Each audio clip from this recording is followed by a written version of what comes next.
So welcome to the third lesson of the Scrum Guide training. So as you know, or as you might be already knowing, we have 4 lessons, 4 video lessons explaining Scrum as per the Scrum Guide. And now we are on the third lesson.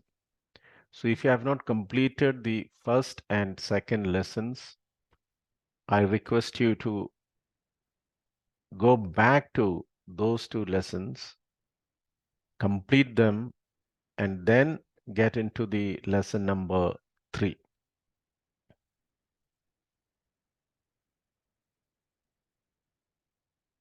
Now, as a recap, we have completed the definition of Scrum, the theory behind the Scrum framework, the values.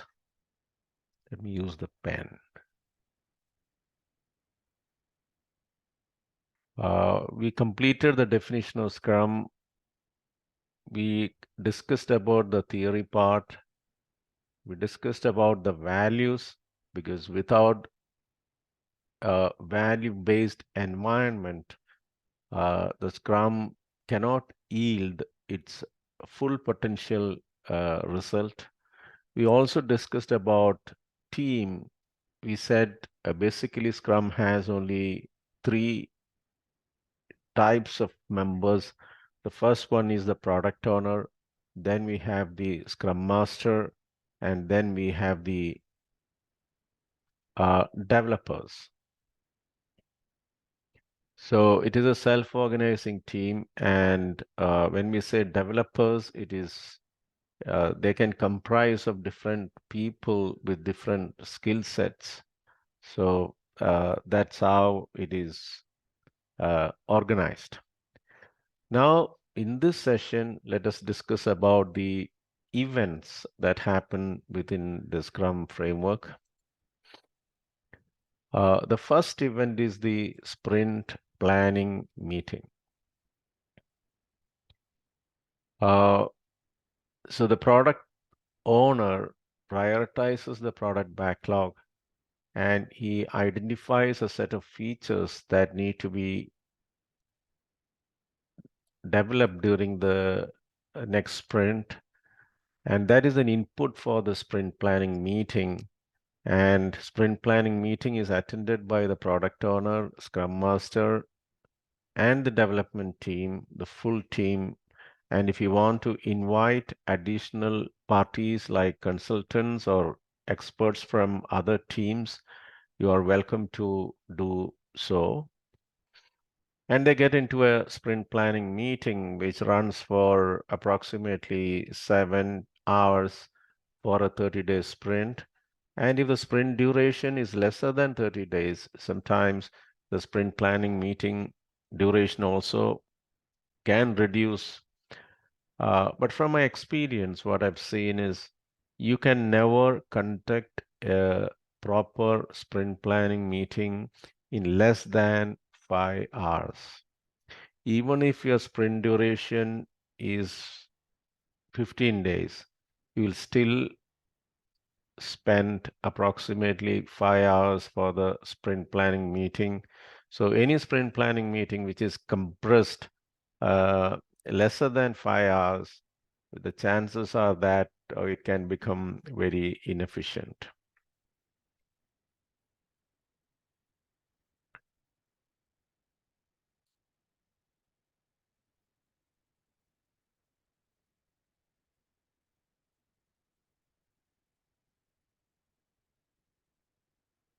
Okay, so in the sprint planning meeting,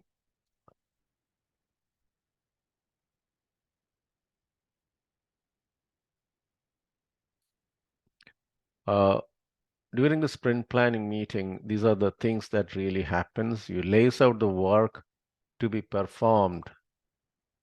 We lay out the work to be performed during the sprint. So as discussed, the product owner comes with the prioritized set of features that need to be developed during the sprint, and this gets discussed with the team, and they get into a consensus mode.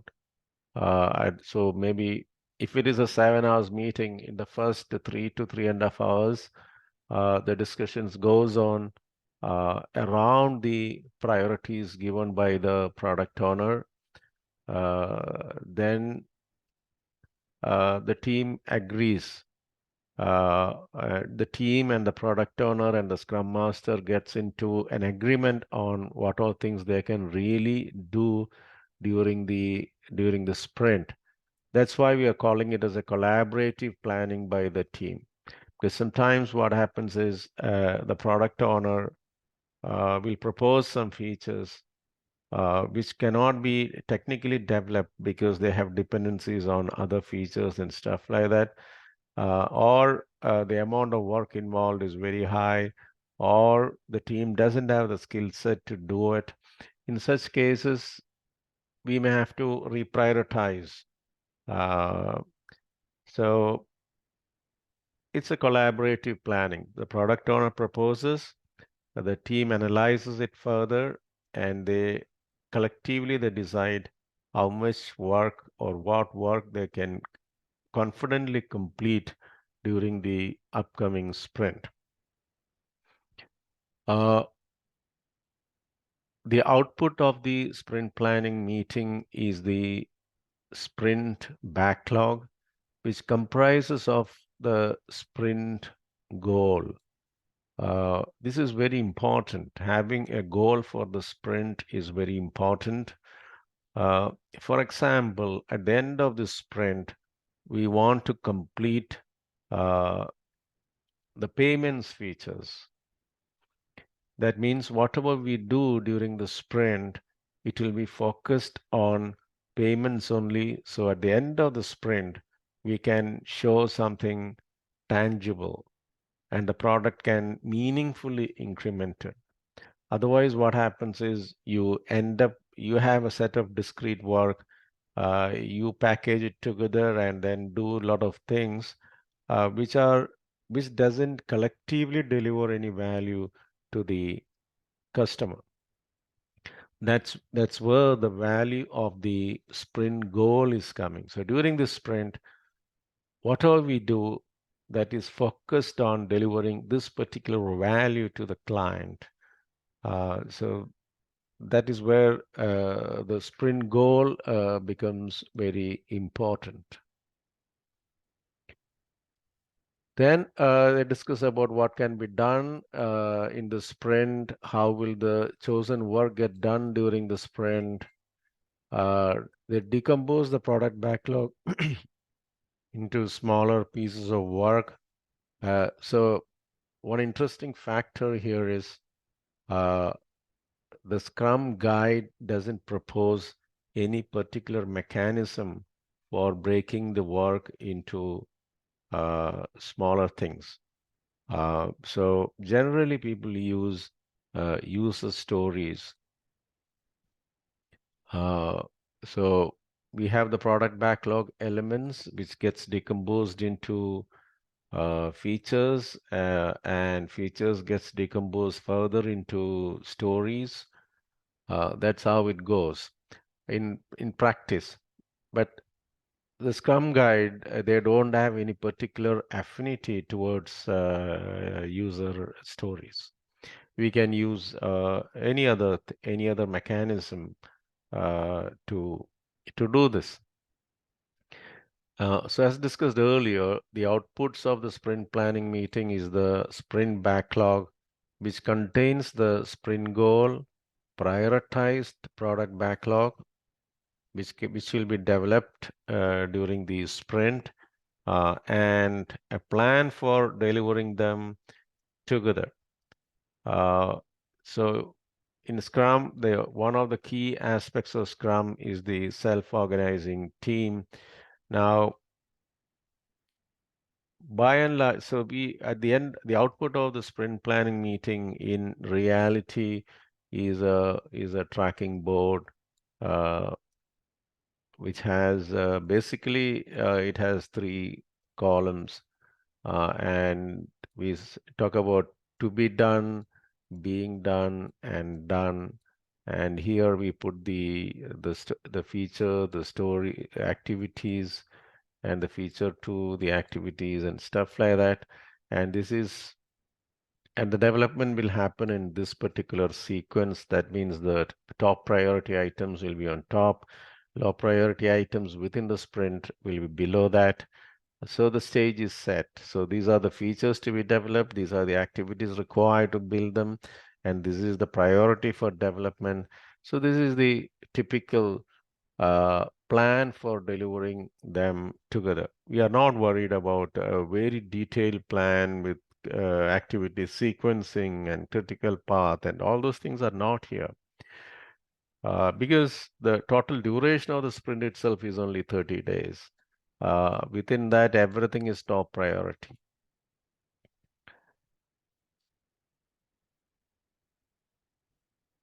So the key point to be noted here is key point number 12.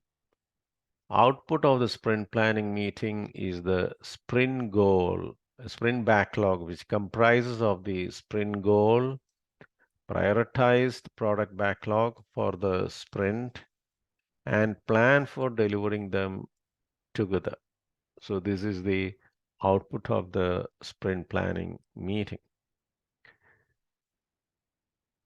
And the next event. So after the sprint planning meeting, the team, we have the sprint backlog here, sprint planning meeting completed. Then we move on to the sprint. So that is the next major event in Scrum. Uh, each sprint is a uh, short project of maximum 30 days duration. Uh, so it has a start date, it has an end date.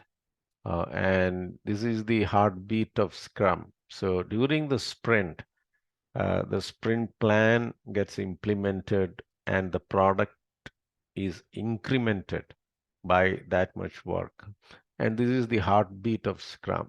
If the sprint is not properly managed, the product will not advance and the project can fail. Here, ideas are turned into value, and we have fixed duration event that is less than 30 days. So what it says is maximum a sprint can be of 30 days duration. And it is not advisable to keep on changing the duration of the sprint after sprint. Maybe you cannot have the first sprint 30 days and the next sprint 20 days and another sprint 30 days. That is not okay. At the same time, maybe you run 5, 6 sprints of 30 days and you feel that you want to change it to 20 days sprint.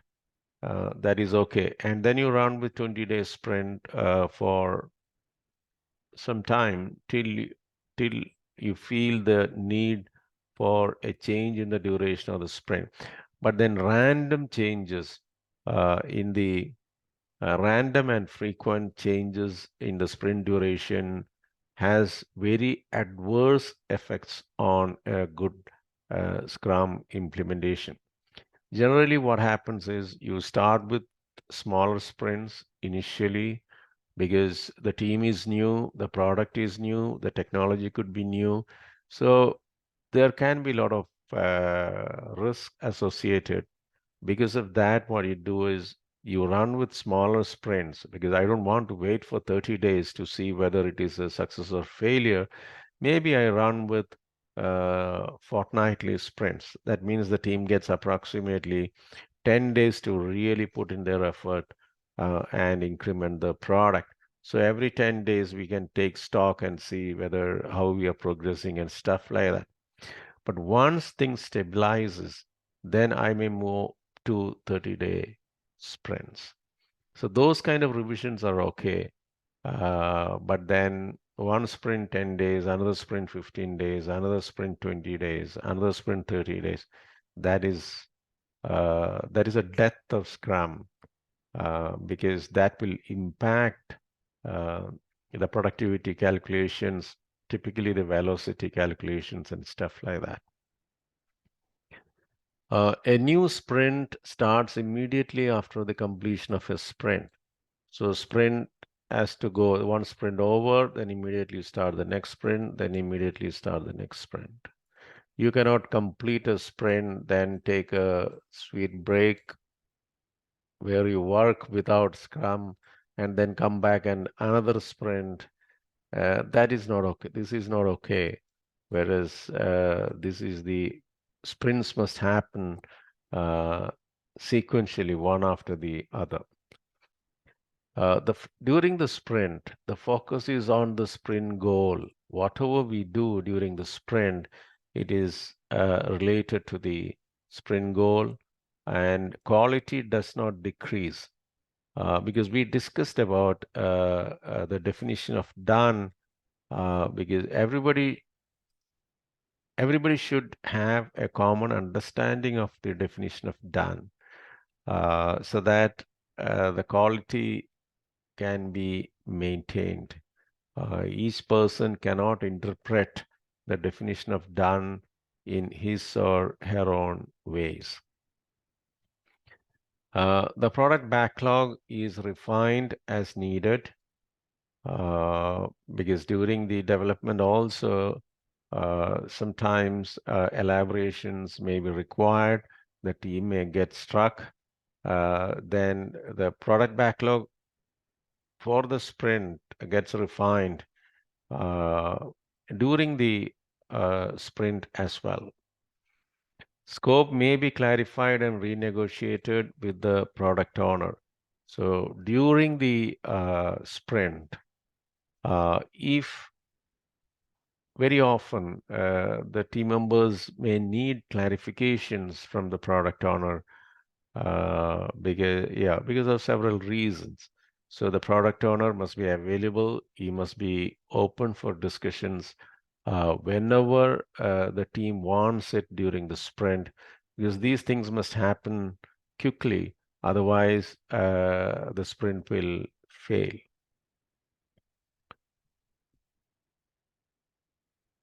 So the key point number 13, please note down. Sprint is a short project of maximum 30 days duration. We cannot run a sprint of 40 days. We cannot run anything more than 30 because the idea is to create more opportunities to verify and validate the product so that if there are issues, it should come out very fast. So the fundamental principle of Scrum is to fail fast and learn from it quickly and for the same reason, we should not fail the second time. So Scrum is really built on this fail fast principle. Because if I fail fast, I get more time to recover. So that is the idea.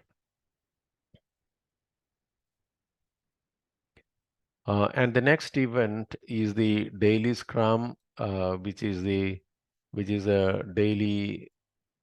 It is also known as a daily stand-up meeting. And now, since people are working from home remotely and all, the term stand-up meeting doesn't gel well in virtual meetings. So here we are talking about highly focused 15 minutes daily meetings. So the daily scrum or the daily meeting, it is a daily meeting to inspect the progress to the sprint goal. 15 minutes meeting for developers. So that means Scrum Master is not mandatory in the daily Scrum. Product Owner is not mandatory in the daily Scrum. And it is held at the same time and place. We can say every day morning 10:30, so-and-so meeting room, we'll have this meeting. Or every day 10 a.m., we will have this virtual meeting from this time 10 a.m. to 10:15 a.m. every day. So we need not set the meeting every day. You can set a recurring meeting which is non-negotiable.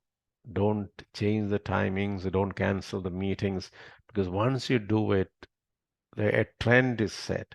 So the moment it becomes non-negotiable, everybody knows that this meeting is going to happen, and that itself will create a subtle pressure on the teams to complete things as planned. The product owner and the Scrum Master can participate as developers if they are working on some items.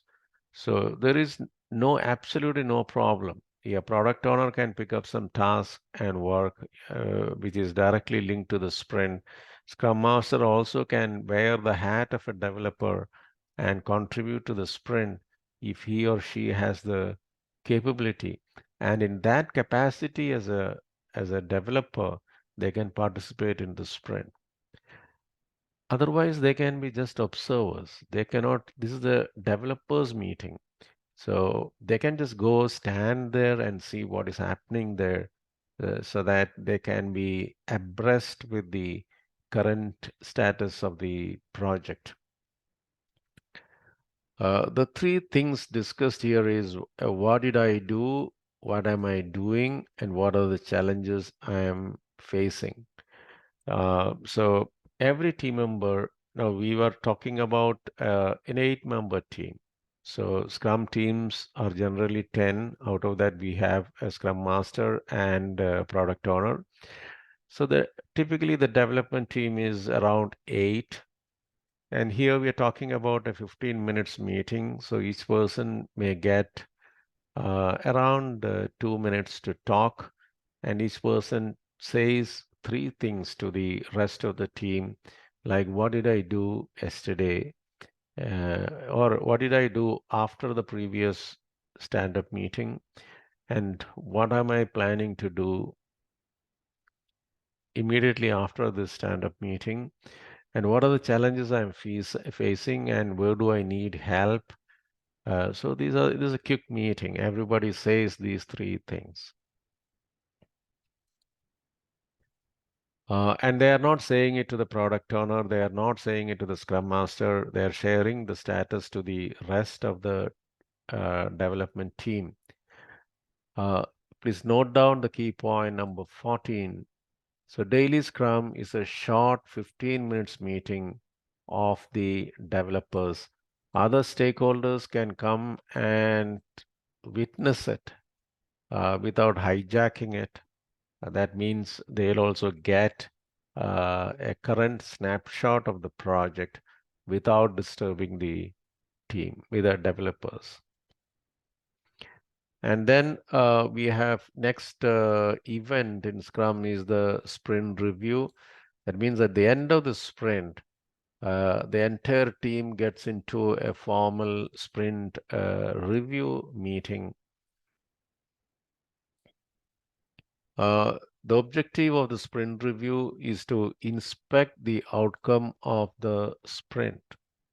So it is a typical demo of the increment of the product built during the sprint against the predefined acceptance criteria and to determine future adaptations. So this feature, okay, it is meeting the acceptance criteria, and should it be improved further? So those things also discussions also happen during the sprint review. The Scrum team presents the results to the stakeholders. That means anybody who's interested in the product can participate in the sprint review meeting, and the product is demonstrated to them by the Scrum team. So it is not a demo to the product owner. It is not a demo to the Scrum Master. The audience can be much broader here. Even the delivery heads can come in, the sponsors can come in, the other functional managers can come in and can see the demo or the sprint review. And the Scrum team and stakeholders review the increment of the sprint, and they also collaborate on what to do next. And this is a typical, it will take approximately 4 hours for a 1 month sprint. So lesser the duration of the sprint, maybe the duration of the sprint review can be lesser. But for a 30-day sprint, it will take approximately 4 hours of time to demonstrate the product, run the predefined acceptance tests, and show them how it works. Then discussions on how to improve it, whether it is accepted, or should we enhance it further.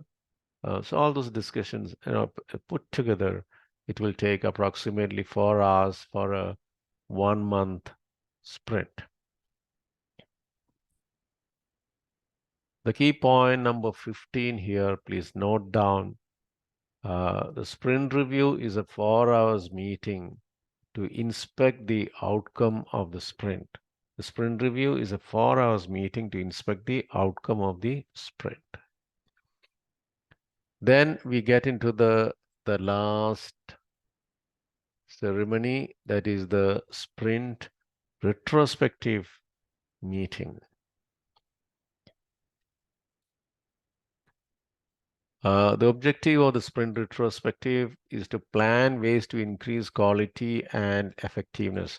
Basically, we discussed about what all things we did right and what all things that needs improvement, and inspects how the last sprint went with respect to individuals, interactions, adherence to processes, tools, and definition of done, and what went well and why, and what went wrong and why, and how the problems were or were not solved. Apart from daily Scrum, developers can have other meetings as well. So this point is not relevant here. The sprint retrospective will take approximately 3 hours for a 30 days sprint.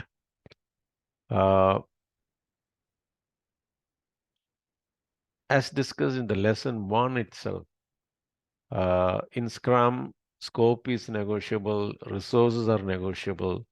The only non-negotiable component of Scrum is the time. So everything is time bound. So we have the sprint planning meeting that is 7 hours. We have the daily meetings or the daily Scrum that is 15 minutes for a 10-member team. Then we have the sprint, which is maximum 30 days. It cannot become 31 days. And the sprint review happens immediately after the sprint. If the sprint duration is 30 days, this happens on the 30th day. This cannot be pushed to further. And the sprint review, we were talking about 4 hour meeting, and sprint retrospective, we are talking about 3 hours meeting. So everything is time bound in Scrum. If you start negotiating that also, then Scrum will become a mess. So scope is negotiable. If you are unable to complete things on time, then negotiate on the scope or negotiate on the resources. But time is sacrosanct. It cannot be negotiated in Scrum. So the key point number 16, the sprint retrospective is a 3 hours meeting to plan ways to increase quality and effectiveness. This is not something new because in good organizations, we do uh, postmortem meetings at the end of major milestones and at the end of the projects, even in traditional projects. So here this happens at the end of every sprint, and we call it as a retrospective meeting. Now we'll move on to lesson 4 of 4. Uh, so you please, after completing lesson 3, maybe you can do the assessment of lesson 3. The link to the assessment tree will be given in the description of the video. Click on it, complete that assessment. Assessment is all about, it asks for the key points. So you should recollect the key points. So that's why I was emphasizing on noting it down. So if you're unable to recollect, maybe rewind the video, watch it once again, note down the key points, and then do the assessment. Because without the key point numbers, it becomes difficult to complete the assessment. And once you complete this lesson, including the assessment for this lesson, then you move on to uh, the lesson 4 of 4, which is the last video lesson in the sequence. And if you have completed all the lesson-wise assessment, then there is a final assessment, which is not very difficult. You complete that, and then you request for a certificate. We'll issue you a course completion certificate. See, one of the key challenges or the key problems.